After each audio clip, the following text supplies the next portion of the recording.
Maharashtra TV आपल्या हक्काचा media. मागच्या 2 दिवसापासून धाराशिव जिल्ह्यात मुसळधार पाऊस पडतोय। आपण बघतोय की सध्या बऱ्याच ठिकाणी पुलावरून पाणी जात आहे।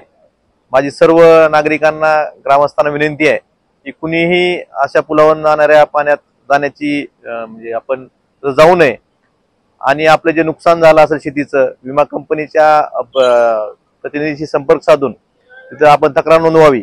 तसेच मीही आज शासनाला विनंती करणार आहे की जे 2 दिवसात अतिवृष्टीमुळे शेती पिकात नुकसान झाले याबाबत ही महसूलचे पंचनामे व्हावेत आणि आपण आपल्या स्वतःच्या पशुधनाची काळजी घ्यावी आणि कुणालाही काय अडचण आल्यास माझ्या नंबरशी संपर्क साधावा किंवा माझे जे पीए आहेत त्यांच्याशी संपर्क साधावा। आपण स्वतःची आणि स्वतःच्या पशुधनाची काळजी घ्यावी।